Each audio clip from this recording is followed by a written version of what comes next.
We've been saying this for the last 18 months, that we are in a rolling recession.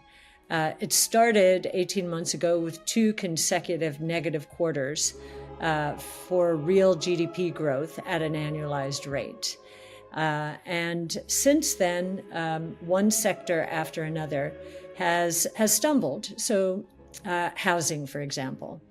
Housing, by many metrics, is down 40 to 50% on a year-over-year basis. That is a recession. In fact, it's worse than a recession. We've gone back to COVID lows. We're not far from 08, 09 lows. And remember, the housing crisis is what started that global crisis off.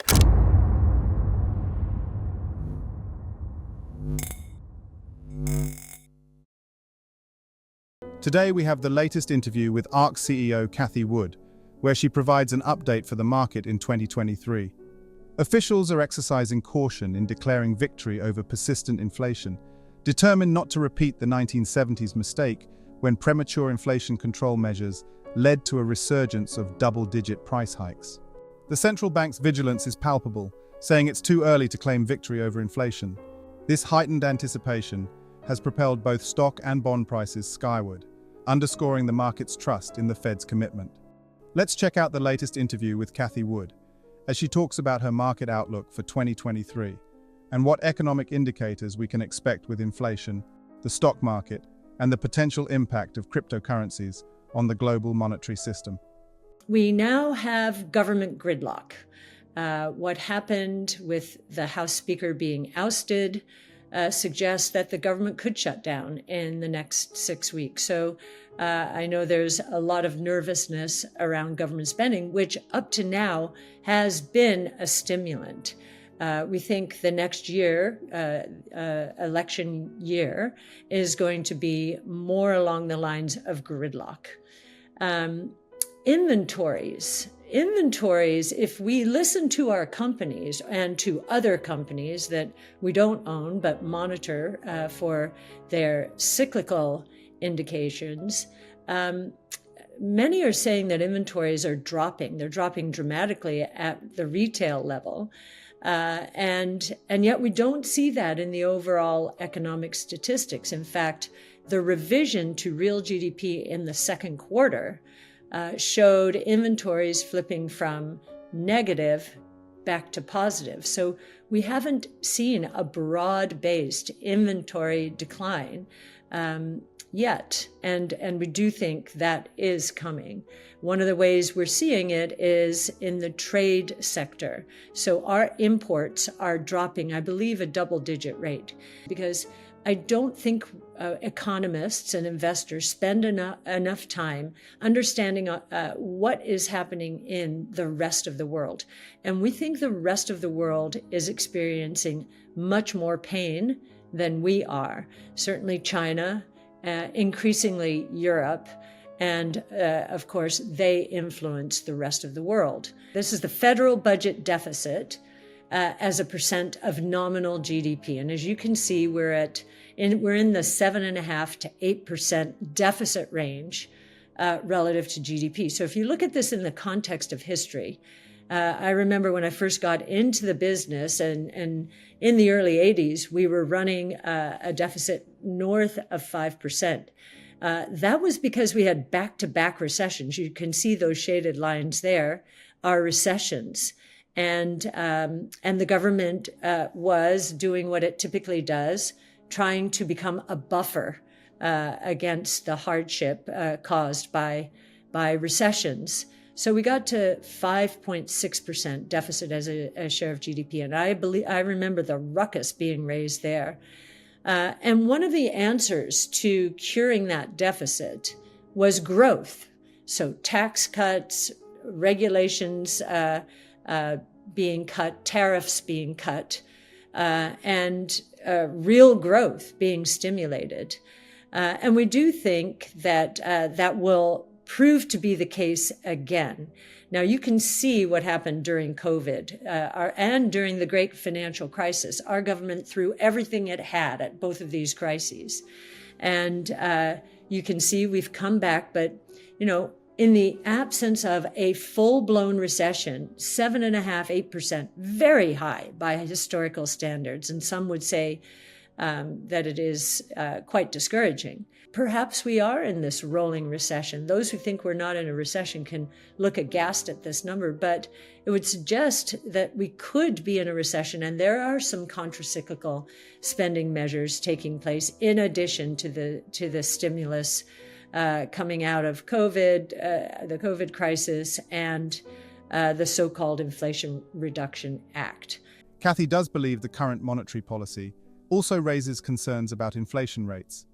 The potential rise in real interest rates could impact investment decisions in the last part of the year, making investing in alternative assets like Bitcoin and other cryptocurrencies more attractive due to their inflation-resistant properties. M2 growth being negative on a year-over-year basis. This is percentage decline. And you can see it's in the -3.5% to 4% range. You haven't seen this. You don't see it on this chart. You'd have to take this chart back into the 1930s to see it. Now, the other side of this is we had that burst of money growth up to 27% during COVID. Again, the Fed throwing everything they had at it. And so this is a natural reversal. But this is more now than a year-long decline. So now we think it is starting to bite. And if velocity drops, and you've heard me talk about velocity before, the rate at which money turns over, then this will exacerbate the downturn that we expect. Now, we can already tell that velocity is starting to diminish. It was growing very rapidly to get back to trend after COVID, but it never got back to trend, and it is slipping again. But we know the housing sector is stuck. And that is often, the movement in the housing stock often unlocks a lot of equity and increases the velocity of money. That is not happening. So we are concerned that money growth is still negative, and we do worry that velocity will fall and compound the impact of this year-over-year decline. Now, here is the long-term perspective on the 10-year Treasury yield. And you can see history going back into the 1800s. Now, the Fed came into existence in 1913, so you can eyeball it there. And if you look at the chart before that, we rarely went above 5% interest rates. And you can see what happened afterwards.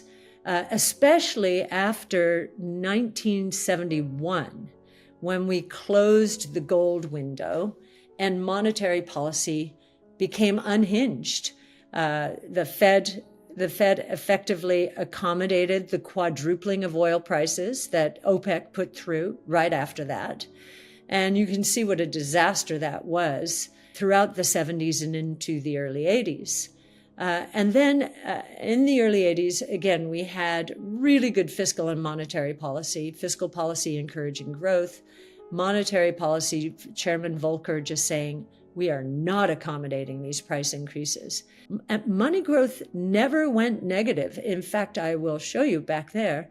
If you look in the 80s, you'll see in the early 80s, money growth was in the high single-digit range. It never went negative. And inflation and interest rates came down. And we went into a 40-year bull market in bonds. Now, what has happened since the low in interest rates in 2020 is we have had the worst bear market, I think, ever. And interest rates were at such a low level that it didn't take much of an increase to cause outright losses in bonds. And if you look at what has happened and tally it up, if you use the 10-year Treasury bond, I think the losses in terms of principal have been something like 45%. If you use the 30-year, it's more than 50%. So those are the sorts of declines we saw in the stock market after the tech and telecom bust, and then in the global financial crisis in 08, 09. It doesn't look like it's severe, but it's just the low rate from which it started. And this is also an incredible problem for banks right now. They have a lot of assets on their books with very low yields. They piled into treasury assets during COVID, thinking that interest rates certainly wouldn't go up for years and years and years. And you can see they hadn't gone up in years. Wood's main focal points this year has also been the movement in crypto legislation in the House, signaling the growing interest in the crypto space. Although crypto legislation might face challenges due to political opposition, she believes that the conversation alone will benefit the crypto market, leading to many growth opportunities in the coming months. What do you think about the latest interview with Cathie Wood and her insights on government debt, rapid economic growth, and the ever-evolving landscape of cryptocurrency? Comment down below. Thanks so much for watching. Don't forget to hit the like button and subscribe for more content just like this. We'll see you in the next video.